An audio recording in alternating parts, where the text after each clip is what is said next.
इतिहास की बात। यहाँ से क्वेश्चन पक्के बनेंगे जैन धर्म बौद्ध धर्म से। अच्छा। हाँ, क्या क्या हुआ इसके बारे में थोड़ा क्लास कर लें, फिर हड़प्पा कालीन के बारे में थोड़ा सा पढ़ लें। अच्छा।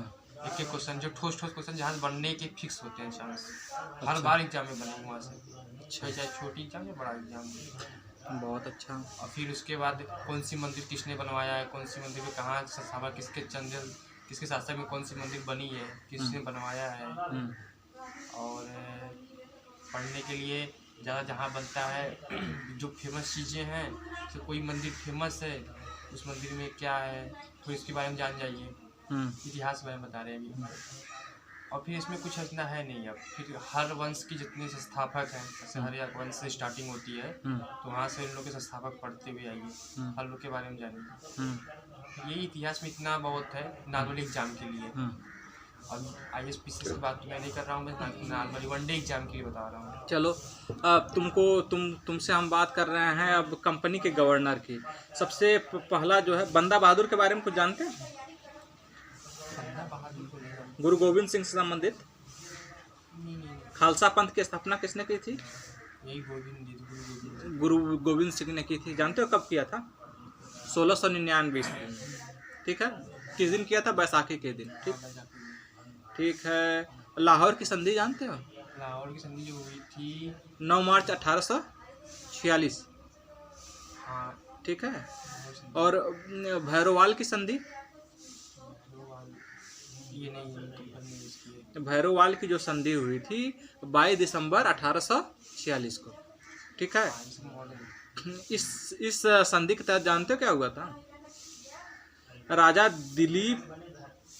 दलीप सिंह के संरक्षण हेतु अंग्रेजी सेना का प्रवास पंजाब में मान लिया गया था।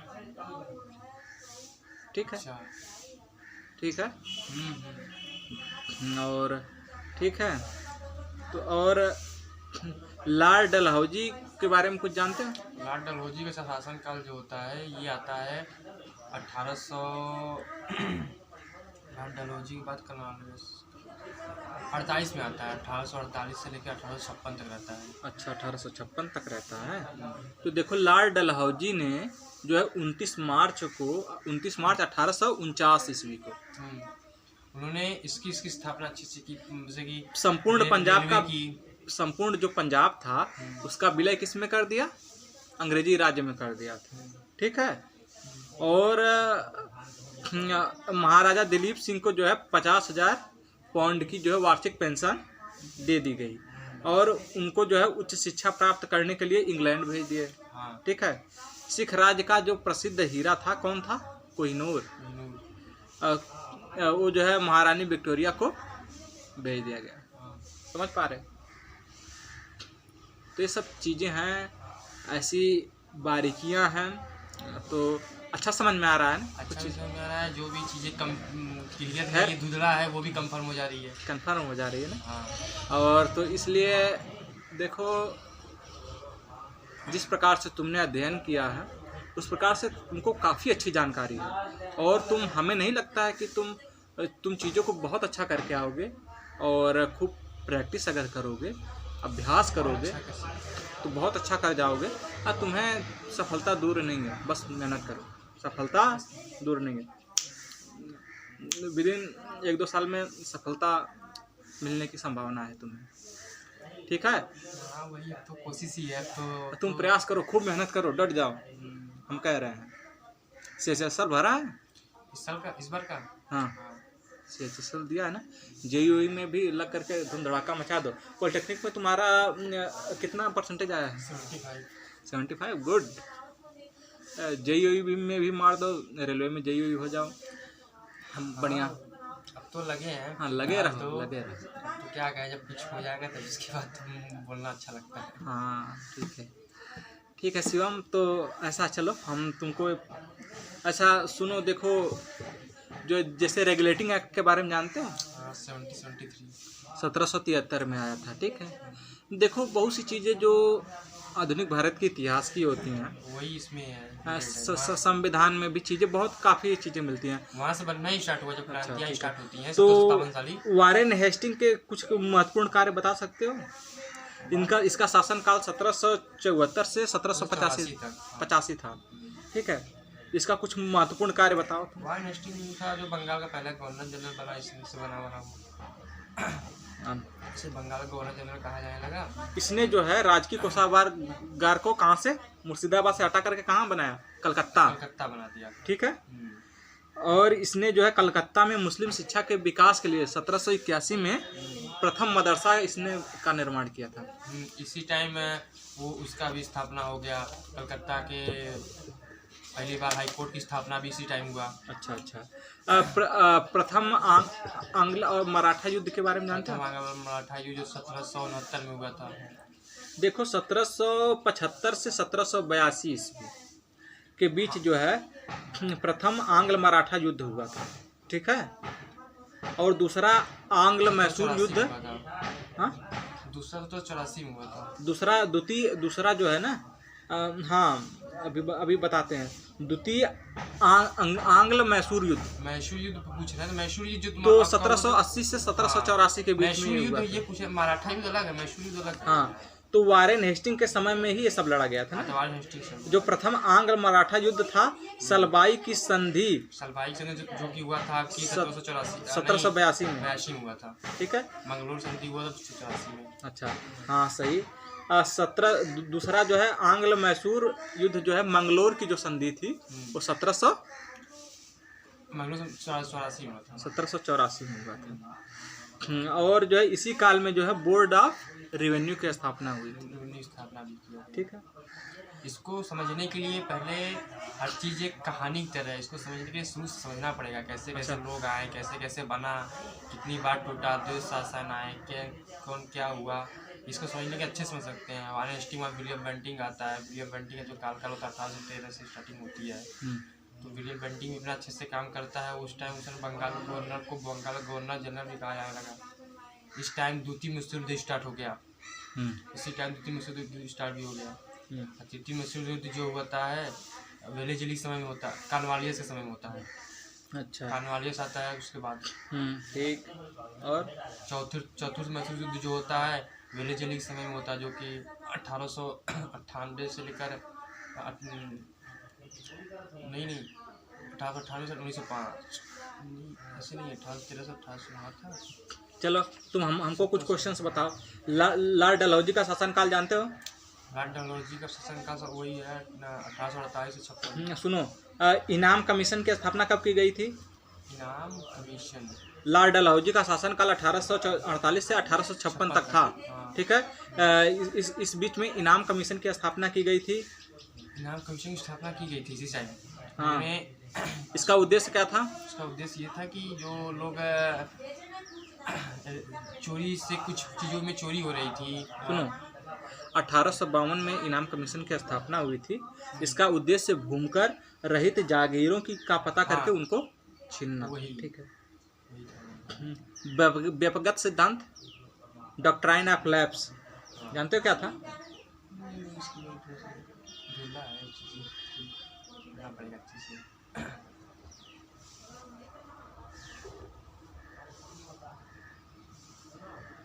जो है इसमें जो है इसके तहत जो है जो बहुत सारे जो राज्य थे, जैसे कि सतारा 1848 में, जैतपुरा बुंदेलखंड और संबलपुर उड़ीसा 1849 में, बघाट हिमाचल प्रदेश 1850 में, उदयपुर मध्य प्रदेश 1852 में, झांसी 1853 में, नागपुर 1854 में। ये सब जो है क्या किया गया था, जो है अंग्रेजी राज में मिला गया था, ठीक है। सन 1800, अच्छा है, वाजिद अली शाह का नाम जानते हो? वाजिद अली शाह, हाँ, 1856 में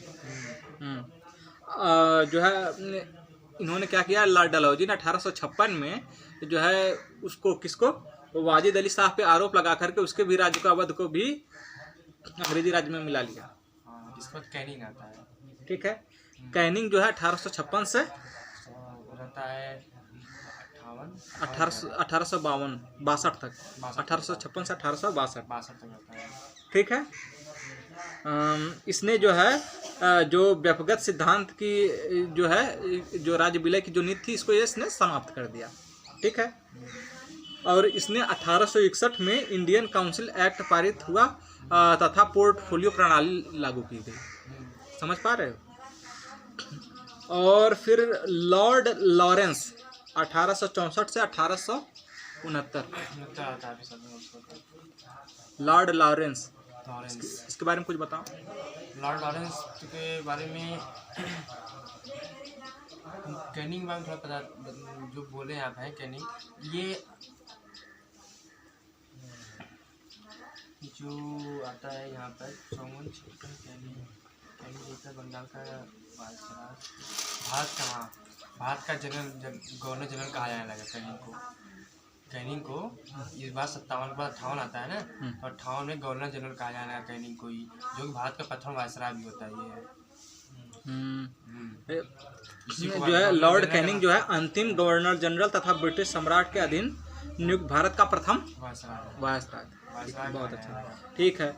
अब देखो, अब महत्वपूर्ण चीज जो है लॉर्ड लिटन 1876 से 1880 तक के थे। ठीक है। यह जो है ये उपन्यासकार थे, लेखक और निबंधकार प्रवृत्ति। पहले मेयो था, लॉर्ड मेयो। इनको जो है लॉर्ड लिटन को किसी और नाम से भी जाना जाता है, जानते हो क्या? ओवन मेरिडिथ नाम से जाना जाता था। ये उपन्यासकार, साहित्यकार, साहित्य में बहुत इनकी रुचि थी। ठीक है। और रिचर्ड स्टेची की अध्यक्षता में लॉर्ड लिटन ने क्या किया? रिचर्ड स्टेची की अध्यक्षता में अकाल आयोग की स्थापना की थी। ठीक है, समझ गए? और 1 जनवरी 1877 को ब्रिटेन की महारानी विक्टोरिया को कैसर हिंद की उपाधि सम्मानित करने के लिए दिल्ली दरबार का आयोजन किया गया था। ठीक है। और तुम कुछ बताओगे? तो फिर देखो लॉर्ड कर्जन के बारे में। लॉर्ड कर्जन जो होता है मैंने आता है 1905 में इसका रहता है, लेकिन 1899 में आता है, 1905 में रहता है। 1899 आता है, 1905 में जो है बंगाल विभाजन करके भाग जाता है। उसके बाद मुस्लिम लीग की स्थापना होती है, 1906 में आता है। अच्छा, ठीक है।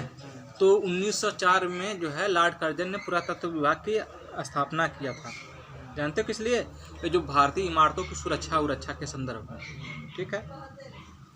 फिर लॉर्ड चेम्सफोर्ड आता है। चेम्सफोर्ड सुधार आता है ना। अच्छा, लखनऊ समझौते के विषय में कुछ बता सकते हैं? 1916 में हुआ था। हाँ, तो इसमें क्या हुआ था? उसमें समझौते में इसलिए हुआ था कि जो कि कांग्रेस जो था, कांग्रेस का विलय कर लखनऊ समझौते मुस्लिम में कर दिया गया था। उस टाइम उन्होंने क्योंकि इसलिए कर दिए क्योंकि इनकी नरम दल के 1907 में बंटवारा तो क्या? अच्छा, 1907 में नरम दल में बढ़ जाती है। वो 1916 में लखनऊ समझौते के साथ जो है एक हो जाती है। तो मुस्लिम लीग को अपने में जोड़ लेते हैं 1916 द्वारा। लखनऊ पैक्ट जो होता है तो कांग्रेस मुस्लिम लीग को अपने में जोड़ लेता है। अच्छा। उनका वहाँ सीटें कम होती हैं, तो उन्होंने लखनऊ पैक्ट किया, समझौता जो हुआ उनका। अच्छा। 1916 में महात्मा गांधी इसमें नेतृत्व किए थे। ठीक। रॉलेट एक्ट कब आया था? 1919 में आया था। सैडलर आयोग 1917 में। सैडलर आयोग किस लिए आया था? हंटरर आयोग। चलो ठीक है, सैडलर आयोग। ठीक है, जाने दो। 13 अप्रैल 1919 को जलियांवाला हत्याकांड हुआ था। ठीक। खिलाफत आंदोलन क्या था? 1920 में आया था। ठीक है। 1923 में क्या हुआ था? चित्तरंजन दास और मोतीलाल नेहरू ने इलाहाबाद में स्वराज पार्टी मांग की थी और उसका गठन भी किया था। हाँ, 1923 के चुनाव में इस दल को मध्य प्रांत एवं बंगाल में पूर्ण बहुमत मिला था। लॉर्ड इरविन समझौता 1931 में होता है। गांधी प्रैक्टिस से करते हम लोग हैं, लेकिन ये 1926 से लेकर 31 तक रहता था कार्यकाल है।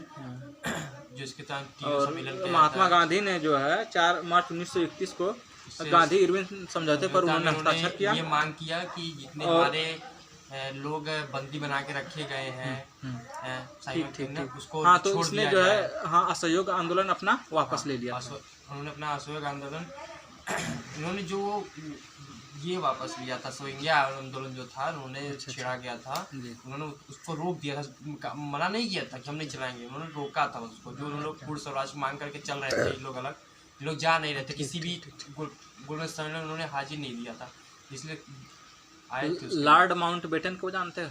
लॉर्ड माउंटबेटन तो अंतिम में आते जो कि 1947 से 46 में आते हैं। उसके पहले तो क्या तुमको क्या लगता है लॉर्ड माउंटबेटन बहुत अच्छा था उनका व्यक्तित्व भारत के? जैसे जब उन्होंने द्वितीय विश्व युद्ध के दौरान उन्होंने बहुत कोशिश किया कि भारत सहयोग करे, हम लोग के साथ दे, इंग्लैंड के साथ दे, तो उन्होंने बहुत नहीं किया, उन्होंने गए ही नहीं द्वितीय विश्व में। उन्होंने हार मान कर के क्रिप्स मिशन भेजे, किस लोग को भेजे मान जाए, 1942 में भेजे, नहीं आए, भारत थ्रो डाउन उसी टाइम चालू कर दिया गया, उसी टाइम सब चालू कर दिया गया। तो जान गए कि ब्रिटिश वाले कि हम लोग भारत में शासन नहीं कर पाएंगे, तो हार गए हैं। तो माउंटबेटन योजना उन्होंने उस टाइम दिया कि जाइए आप वहाँ पे एक संविधान बनाइए।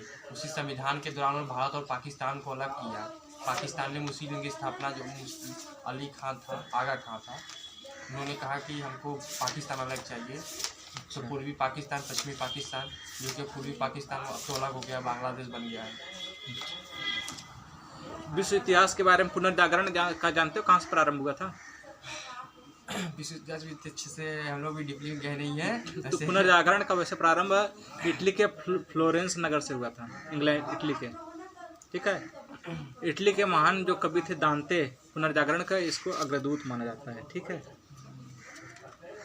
ठीक, बहुत अच्छा बताया, बहुत अच्छी पढ़ाई है। और तुमको पूछते हैं, चलो तुमको संविधान से कुछ पूछते हैं।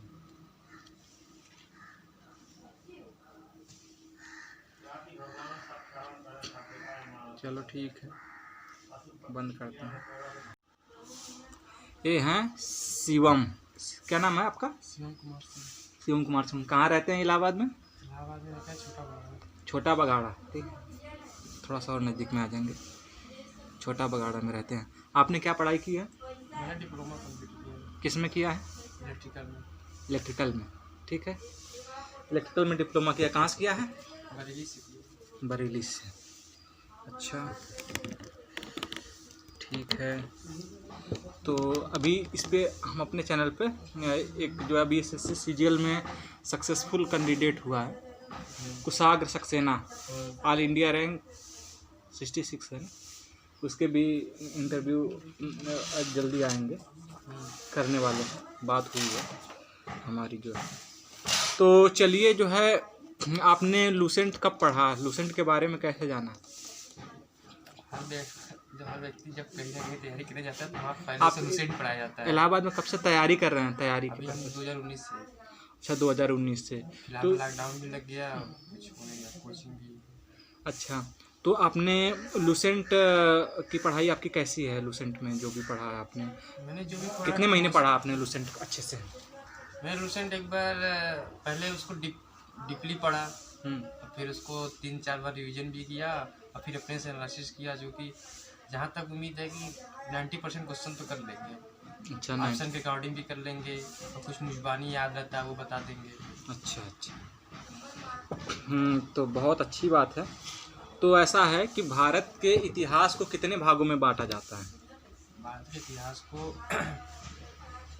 प्राचीन इतिहास, फिर उसके बाद मॉडर्न हिस्ट्री आता है, फिर मॉडर्न हिस्ट्री आता है, तो इसको हम लोग 3 भागों में बांटते हैं। 3 भागों में बांटते हैं हम, यानी कि प्राचीन भारत, मध्यकालीन भारत और आधुनिक भारत। तो इसके हम स्टडी को, इसके जो इतिहास है, ये जो भारत है, इसके इतिहास को क्या करते हैं हम? अध्ययन करते हैं। ठीक है, तो आपसे हम आधुनिक इतिहास के विषय में पूछेंगे। ठीक है, तो आधुनिक इतिहास के बारे में जब हम बात करते हैं, तो आधुनिक इतिहास में हम जो है कहाँ से हम लोग शुरू होते हैं? जो है दम नहीं, आपको कुछ आइडिया है? यह है कि जो है काम है हमारा दम नहीं। हम लोग वैसे तो काम के बाद काम की तार जुड़ी हुई, पढ़ाई की अभी रेस्ट नहीं मिलता।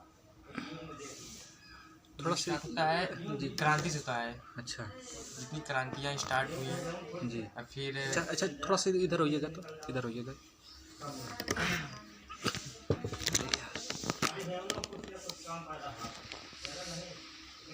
चलो ठीक है। हाँ, जो है आधुनिक जो भारत की जो शुरुआत होती है, वो उत्तरकालीन जो मुगल मुगल एम्पायर होते हैं। एम्पायर होते हैं, जो इनको कहते हैं मुगल सम्राट होते हैं, तो मतलब कि उत्तरकालीन का मतलब वो बाद में जो हुए हैं, जो सबसे लास्ट में जो बचे। जो कि स्टार्ट हुआ था बाबर के समय से। अच्छा अच्छा। जो मध्यकालीन जो भारत की जो इतिहास की जो है, भारत पर अरबों के आक्रमण से स्टार्ट होती है, ठीक है। मोहम्मद नबी से। ठीक है, तो इसमें पहला मोहम्मद बिन कासिम के नेतृत्व में अरबों का जो है सिंध पर आक्रमण होता है। उस समय करीब करीब जो है ये 712 की घटना है, ठीक है। तो उस समय जो है अरबों का जो अरब आक्रमण कर रहे थे, तो उनका मूल चीज़ क्या था? धन लूटना और इस्लाम धर्म का प्रचार करना, ठीक है। मेन उद्देश्य था उनका धन को लूट कर अपने जगह ले जाना, ठीक कुछ है, उनका और धन। नहीं था। तो महमूद गजनी आया। महमूद गजनी ने भारत पर 17 बार आक्रमण किया था। 17 बार। सबसे पहला आक्रमण उसने जो है 1001 ईस्वी में किया था, ठीक है। 1001 ईस्वी में इसने जो है अपना जो आक्रमण किया था, यह किया था जो है शाही राजा जयपाल के विरुद्ध किया था, पता होगा। हाँ, इसे इन्होंने किया। फिर इसके बाद इनकी मेन जो है इसमें जयपाल पराजित हुआ, और अंतिम जो है इसने जो है 1025 में जो सबसे यही मेन इसका क्या था, सोमनाथ की सोमनाथ मंदिर को इसने लूटा। इसको लूट कर इसने मक्का मदीना ने स्थापना किया, इसने जाकर वहाँ पर जी। इसको स्वर्ण मंदिर, तो उसमें जो है इसने 20 लाख दिनार की संपत्ति इसमें लूटी थी, तो उसने ले गया मक्का मदीना में, उसको स्थापित किया। तो 1025 ईस्वी की बात है अपना है। सोमनाथ मंदिर। तो अंतिम जो उस समय जो है इसको जाटों ने रोकने का प्रयास किया, इससे कुछ लूट उठ पाए जो है महमूद गजनी से, और 1027 में इसने फिर इसकी लड़ाई जो है जाटों से होती है, ठीक है। और फिर जो है 1030 ईस्वी में महमूद गजनी मारा गया। फिर इसके बाद जो अलबरूनी का नाम सुनते हो, अलबरूनी जो आता है मोहम्मद गजनी के समय में, हाँ, में आता है। अलबरूनी, फिरदौसी, उतबी और फरुखी, ये महमूद के दरबार में रहते थे, महमूद गजनी के दरबार में। तो यहाँ से इसके बाद शुरू होता है। फिर इसके बाद मोहम्मद गौरी आता है। फिर इसके बाद दिल्ली सल्तनत। फिर इसके बाद जो है, हाँ बिल्कुल, फिर तुगलक वंश आता है। दिल्ली वंश आता है, गुलाम वंश आता है। अरे नहीं, तुगलक वंश आता है। गुलाम वंश के बाद तुगलक आता है। तुगलक, अच्छा, गुलाम वंश के बाद, हाँ ठीक है, ठीक कहा। गुलाम वंश, खिलजी वंश, फिर अच्छा, तुगलक वंश आता है। नहीं ठीक, तुमने सही कहा, गुलाम वंश आता है, सल्तनत, सही, तुम्हारी जानकारी बहुत अच्छी स्टार्ट होता है। हाँ, 1206 से 1290 तक गुलाम वंश रहता है। बिल्कुल सही। तो गुलाम वंश का जो है स्थापना कौन के? कुतुबुद्दीन ऐबक ने, ठीक है। बहुत अच्छा, तुम्हारी जानकारी बहुत अच्छी है। चलो, इतिहास के अलावा भी और चीज़ें अच्छी हैं। इतिहास के अलावा भूगोल भी है, पॉलिटिक्स भी है, संविधान हुई है। ठीक। तो ऐसा है शिवम, फिर देखो जो है उत्तरकालीन मुगल सम्राट कौन था? बहादुर शाह। बहादुर शाह के और भी किसी नामों से जानते हैं क्या? उत्तरकालीन भारत की जो हम लोग जहाँ पढ़ते हैं वहाँ तक औरंगजेब के बाद खत्म ही हम लोग सोचते हैं उसको। अच्छा, लोग थोड़ा बड़ा बहुत लोग आते हैं, जो बहादुर शाह, जफर, सिकंदर, ये बहुत लोग आते हैं, लेकिन इतने मायने रहते हैं। तो बहादुर शाह का जो पुराना जो नाम रहता है वो रहता है क्या? मुअज्जम। मुअज्जम पूर्व नाम इसका मुअज्जम रहता है, ठीक है। अब बहादुर शाह को शाह ए खबर के नाम, उपनाम से भी इसको जाना जाता है, ठीक है। समझ पा रहे हो ना। और जहांदार शाह अपने शासन काल में, तो ठीक है, तो मुगलों के स्वतंत्र होने वाले राज्य एवं संस्थापक, ठीक है। इसके बारे में अवध का संस्थापक कौन था? सआदत खां। हाँ। हैदराबाद का? हैदराबाद कुतुब शाह था। चिनकिलिच खां या निजाम उल मुल्क आसफ जाह। बंगाल का? मुर्शिद कुली खां। कर्नाटक का? सादुतुल्ला खां। भरतपुर का? चूरामन एवं बदन सिंह, ठीक है। हैदराबाद की स्थापना किसने किए थे? तुरानियों ने। और अवध की स्थापना ईरानियों ने। हैदराबाद की तुरानियों ने, अवध की ईरानियों ने, ठीक है। कॉन्सेप्ट क्लियर हो गया? कॉन्सेप्ट क्लियर है। जो ये लुसेंट की जो भाग है, इस भाग से हम लोग जहाँ पढ़ते हैं क्वेश्चन ऐसे करते हैं, उससे क्वेश्चन से बनते नहीं है, तो हम लोग उतना पे ध्यान नहीं देते तो हैं। फिर स्वतंत्रता आंदोलन से क्वेश्चन खूब बनते हैं। क्वेश्चन बनने के बहुत तरीके नहीं है, क्वेश्चन देखिए ठोस ठोस बनते हैं। आपको बताएं क्वेश्चन बनने के 2 तरीके हैं। एक जो इतिहास के बारे में बताएं तो हम जो कोई पेपर में बैठता है किसी भी विषय CGL हो CCSL हो, दिल्ली सल्तनत अच्छे से कोई पढ़ ले, उसके बाद मुगल अम्पायर पढ़ ले, 2 ये पढ़ ले, उसके बाद बौद्ध धर्म जैन धर्म अच्छा जो शुरू का है प्राचीन